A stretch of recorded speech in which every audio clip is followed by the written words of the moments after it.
Nicht mein Teppich! Anna, was ist passiert? Ich habe einen Schrei gehört. Lukas, schau dir das an. Die Farbdose ist explodiert. Oh mein Gott, der Teppich war weiß. Ja, und jetzt ist er rot. Und mein Schuh ist rot. Und die Katze ist auch ein bisschen rot. Entschuldigung, aber die rote Katze sieht lustig aus. Das ist nicht lustig. Das ist eine Katastrophe. Okay, beruhige dich. Wir machen das sauber. Willkommen beim Learn German Podcast. Ich bin Lukas. Und ich bin Anna. Heute ist mein Leben sehr bunt. Wir sprechen über Farben. Fangen wir ganz einfach an. Wir schauen uns den Regenbogen an. Der Regenbogen hat 7 Farben. Erstens Rot, wie eine Tomate oder wie Annas Teppich jetzt. Zweitens Orange, wie eine Orange. Drittens Gelb, wie die Sonne oder eine Zitrone. Viertens Grün, wie Gras oder Gurken. Fünftens Blau, wie der Himmel. Sechstens Indigo. Das ist ein dunkles Blau. Siebtens Violett oder Lila, wie Lavendel. Jetzt ihr. Ich sage das Objekt, ihr sagt die Farbe. Objekt: eine Banane. Lösung: gelb. Objekt eine Erdbeere. Lösung rot. Lukas, ich war schlecht in Kunst in der Schule. Was passiert, wenn ich Rot und Gelb mische? Das ist Magie. Rot plus Gelb ergibt Orange. Okay, und Blau und Gelb? Blau plus Gelb ergibt Grün. Und Rot und Blau? Das ergibt Lila oder Violett. Und was passiert, wenn ich alle Farben zusammenmische? Dann bekommst du Braun. Ein hässliches Braun. Lukas, mein Teppich ist kaputt. Ich brauche gute Laune. Lass uns shoppen gehen. Okay, wir sind im Kaufhaus. Was suchst du? Ich suche ein T-Shirt, aber keine langweiligen Farben. Schau mal hier, dieses T-Shirt ist schwarz. Schwarz? Nein, das ist zu traurig. Ich will etwas Frisches.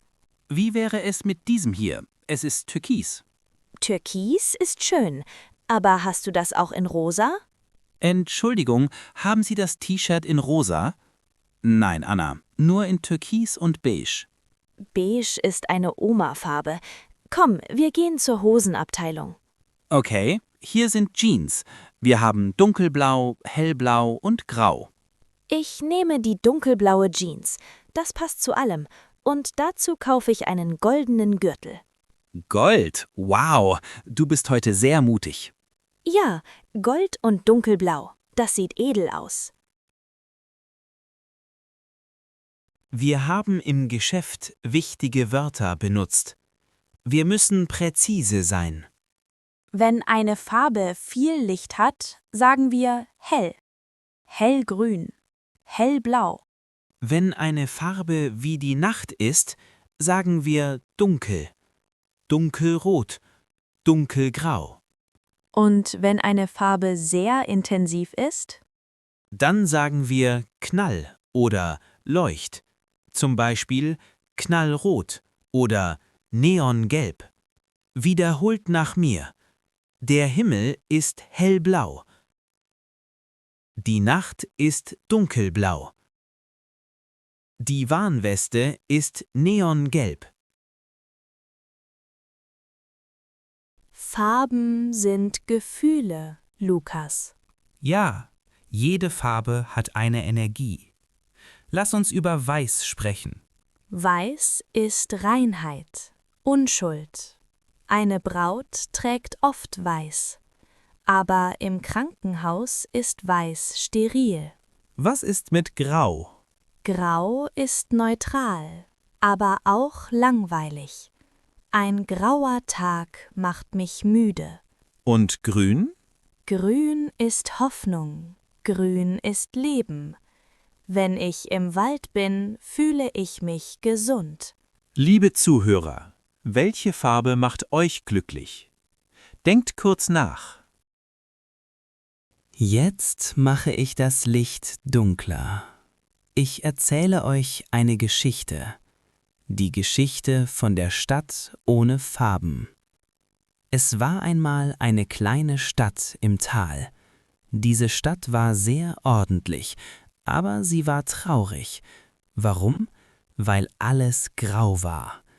Die Häuser waren aus grauem Stein, die Straßen waren aus grauem Beton, die Menschen trugen graue Anzüge und graue Hüte. Sogar die Blumen? Ja, es gab keine Blumen, nur graues Gras. Die Menschen wussten nicht, was Farben sind. Sie sagten, grau ist gut, grau ist sicher. Niemand lachte, niemand tanzte, das Leben war leise. Aber dann passierte etwas? Ja, eines Tages kam ein Reisender. Er hatte einen bunten Rucksack.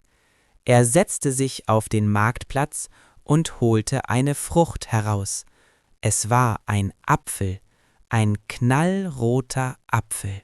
Rot in der grauen Welt. Die Menschen blieben stehen, sie starrten den Apfel an. Ein kleines Kind fragte, »Was ist das?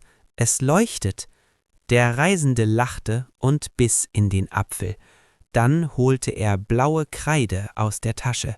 Er malte eine Sonne auf den grauen Boden, eine gelbe Sonne. Und die Menschen? Die Menschen hatten Angst, aber das kleine Kind nahm die Kreide. Es malte eine grüne Blume. Dann malte ein Mann sein Haus orange. Eine Frau färbte ihr Kleid lila. Langsam verschwand das Grau. Die Stadt wurde bunt. Und mit den Farben kam das Lachen zurück. Das ist schön. Farben sind Leben. In Deutschland benutzen wir Farben auch in Sprichwörtern. Ich kenne eins. Alles im grünen Bereich. Everything in the green zone. Das bedeutet, alles ist okay. Alles funktioniert. Wie läuft das Projekt? Alles im grünen Bereich. Nummer 2. Blau machen. To make blue. Das bedeutet, nicht zur Arbeit gehen, obwohl man nicht krank ist. Morgen ist Freitag. Ich mache blau. Nummer 3. Schwarz sehen. To see black. Das bedeutet, pessimistisch sein. Er sieht immer schwarz. Er denkt, alles wird schlecht. Nummer 4. Durch eine rosarote Brille sehen. To see through rose-colored glasses. Das bedeutet, verliebt sein. Man sieht keine Probleme. Alles ist perfekt. Und rosa. Zum Schluss spielen wir ein Spiel. Ich sehe was, was du nicht siehst. Ich bin bereit. Ich sehe was, was du nicht siehst, und das ist Silber. Silber? Ist es dein Laptop? Nein. Ist es meine Uhr? Ja, deine Uhr ist Silber. Okay, ich bin dran. Ich sehe was, was du nicht siehst. Und das ist weiß und schwarz. Weiß und schwarz, wie ein Zebra? Ah, ist es das Papier auf dem Tisch? Ja, das Papier ist weiß, die Schrift ist schwarz. Liebe Zuhörer, spielt das heute zu Hause. Puh, das war eine lange und bunte Reise. Ich sehe die Welt jetzt anders. Ich sehe nicht nur Baum, ich sehe dunkelgrüner Baum.